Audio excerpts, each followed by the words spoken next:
नमस्कार।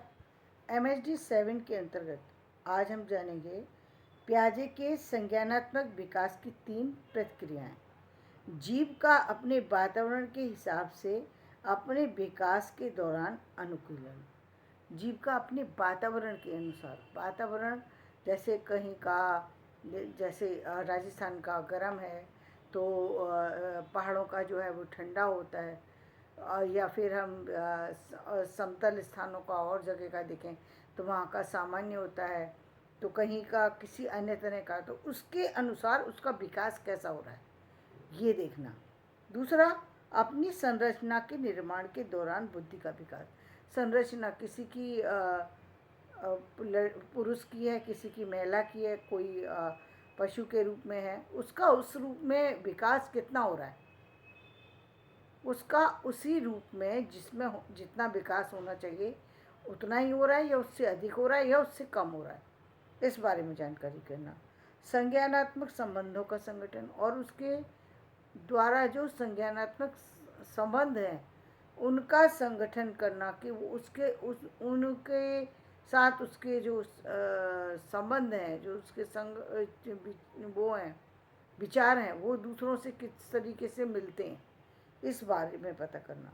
ज्ञान को भी पियाजे ने 2 प्रकार का माना है, संक्रियात्मक और आलंकारिक। संक्रियात्मक ज्ञान में सत्य को रूपांतरित किया जाता है, यानी एक ज्ञान तो वो है जिसमें हम कुछ मिलावट के साथ प्रस्तुत करते हैं उसे, अपने ज्ञान के साथ जो प्योर ज्ञान है उसमें कुछ मिलावट करके प्रस्तुत करते हैं। और एक ज्ञान आलंकारिक ज्ञान से सत्य जैसा, जो वो ऐसा होता है जैसे अलंकारिक ज्ञान जो जैसा है उसको बिल्कुल वैसा ही प्रेजेंट कर देना। पियाजे 1952 का काम पुराना होने पर भी आज भी संज्ञानात्मक विकास में उसकी विचारधारा महत्वपूर्ण है।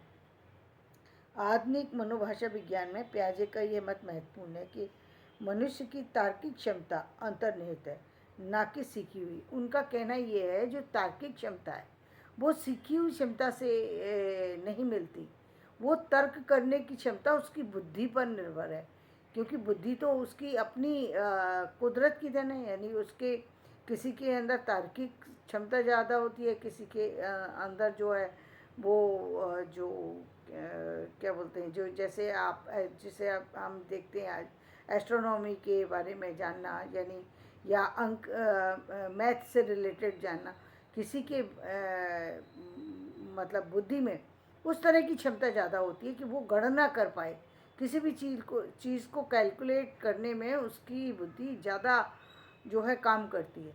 तो ये जो क्षमता है ये अंतर्निहित है। बाहर की क्षमता जो डालने पर कोई चीज़ ज़्यादा बढ़ाई जा सकती है, घटाई जा सकती है, तो वो थोड़ा बहुत ऊपर नीचे किया जा सकता है, लेकिन पूरी तरह नहीं किया जाता।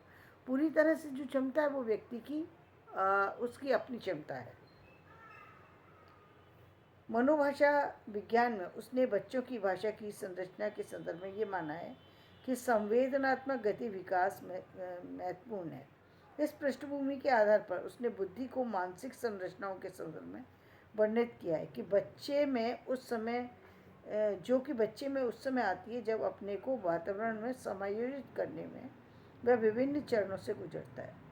जो मतलब वो ये क्षमता जो है बच्चे के अंदर उस समय डेवलप होती है जब वो दूसरों के साथ अपने आप को मिलाना शुरू करता है, तब उसके अंदर ये क्षमता का विकास होना शुरू होता है। वो उनके जैसे बोलना चाहता है, उनसे अपनी बात रखना चाहता है, उनसे कुछ मांगने की चेष्टा करता है। तो ये सारी चेष्टाएं, कुछ विद्वानों ने पियाजे के चरणों को वास्तविक भाषा विकास का अनुक्रम समझने में सहायक माना है। पियाजे की रुचि इस बात में भी है कि विभिन्न चरणों में बच्चे क्या जानते हैं।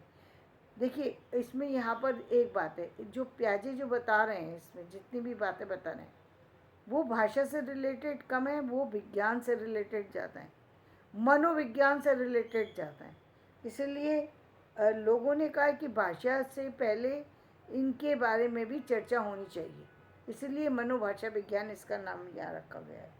तो पियाजे की रुचि इस बात में है कि विभिन्न चरणों में बच्चे क्या जानते हैं, कि यानी किस एज में जैसे जैसे बच्चा बढ़ता जाता है उसके अंदर परिवर्तन क्या क्या होते चले जाते हैं। उसका ध्यान इस बात की ओर भी था कि बच्चे अपूर्ण ज्ञान के किन चरणों से होकर वयस्कों के ज्ञान और संकल्पनात्मक तक पहुंच जा पाते हैं। और उनका ये भी था कि देखिए, आज तो हम बच्चों के अंदर सब तरह की जानकारी दे रहे हैं। एजुकेशन के थ्रू काफ़ी कुछ जानकारी हम बच्चों को दे देते हैं, लेकिन एक समय ऐसा था जबकि हम बिल्कुल ही जानकारी जो बॉडी से रिलेटेड जानकारी है, जो कि बच्चे को होनी चाहिए, साइंस से रिलेटेड जानकारी, जिसको कि हम गलत मानते थे और गलत मानने के कारण उसको बच्चे को नहीं देते थे, जिससे उसका काफ़ी दुरुपयोग भी होता था, काफ़ी नुकसान पहुंचता था उसको। तो उसको जो है उसी के बारे में कि उन्होंने कहा है कि पहले बच्चा जो है वो इन चरणों से होकर गुजरता था, लेकिन आज की स्थिति वो नहीं है। ये अभी जो साइंस में बदलाव जो हुआ है, ये 2000 के बाद जितना परिवर्तन आया है उतना 2000 से पहले नहीं था। तो 2000 के बाद का जो हालांकि था, लेकिन पहले जो है 10th के बाद बड़ी क्लासों में जाकर के इन चीज़ों के बारे में बताया जाता था। अभी छोटी क्लासों से भी सामान्य जानकारी बच्चे को देनी शुरू हो जाती है, ताकि बच्चा अपने बारे में चीज़ों को समझ सके। प्रथमतः पियाजे का ध्यान विचार के विकास पर था, न कि भाषा पर। और ये भी देखने में आया इस पियाजे के विचार से कि उनका ध्यान जो है ज़्यादातर शारीरिक रचना पे रहा है, विज्ञान के रचना पे रहा है, मनोभाषा विज्ञान पे रहा है, मनोविज्ञान पे रहा है कि बच्चे के मनोविज्ञान क्या कहता है। भाषा के विज्ञान पर उनका ध्यान कम रहा है। वे बच्चे के विकास में 2 चरण मानते हैं, अहम केंद्रित भाषा और समाज सापेक्षित भाषा। अब वो आते हैं भाषा पर। तो एक भाषा तो वो है जो वो स्वयं से सीखता है या अपने परिवार से सीखता है। दूसरी भाषा जो है वो समाज सापेक्षित है, और उसका खुद ही प्रयोग भी करता है। उसका प्रयोग वो अपने परिवार के अंतर्गत करता है या खुद से करता है। कभी कभी जब वो विचार करता है, तो जनरली व्यक्ति विचार किस में करता है, जिसमें उसको सुगमता होती है। सुगमता किसी को किस में होगी, जो भाषा उसके सबसे करीब हो। और वो भाषा कौन सी होती है, जो उसकी अपनी भाषा होती है, जिसमें उसकी परवरिश होती है।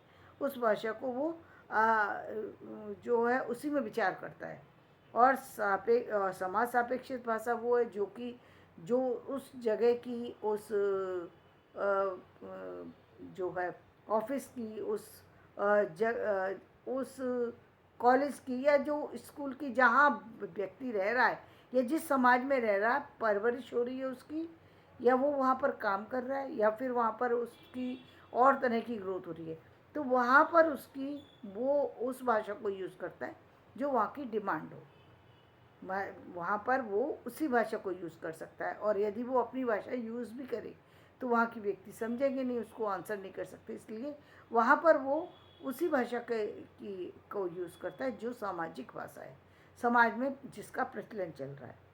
अहम केंद्रित भाषा तब देखी जाती है जब बच्चा अकेला होता है या दूसरों के सामने होता है। बच्चा संप्रेषण में रुचि न लेकर स्वयं ही बोलता जाता है। समाज सापेक्षित भाषा के समय पर दूसरों की बात सुनता है, संप्रेषण में रुचि लेता है। पियाजे के संदर्भ में संज्ञानात्मक विकास का अपना विकासात्मक अनुक्रम है, यद्यपि भाषा कुछ मामलों में संज्ञानात्मक विकास के क्षेत्र को भी छूती चलती है, तथापि दोनों अलग क्षेत्र हैं। बालक वस्तुओं के प्रत्यक्ष संपर्क में आकर बहुत कुछ सीखता है। वो अपने वातावरण को समझने के लिए विचारों को बनाता है, तब संज्ञानात्मक विकास तेजी से होता है।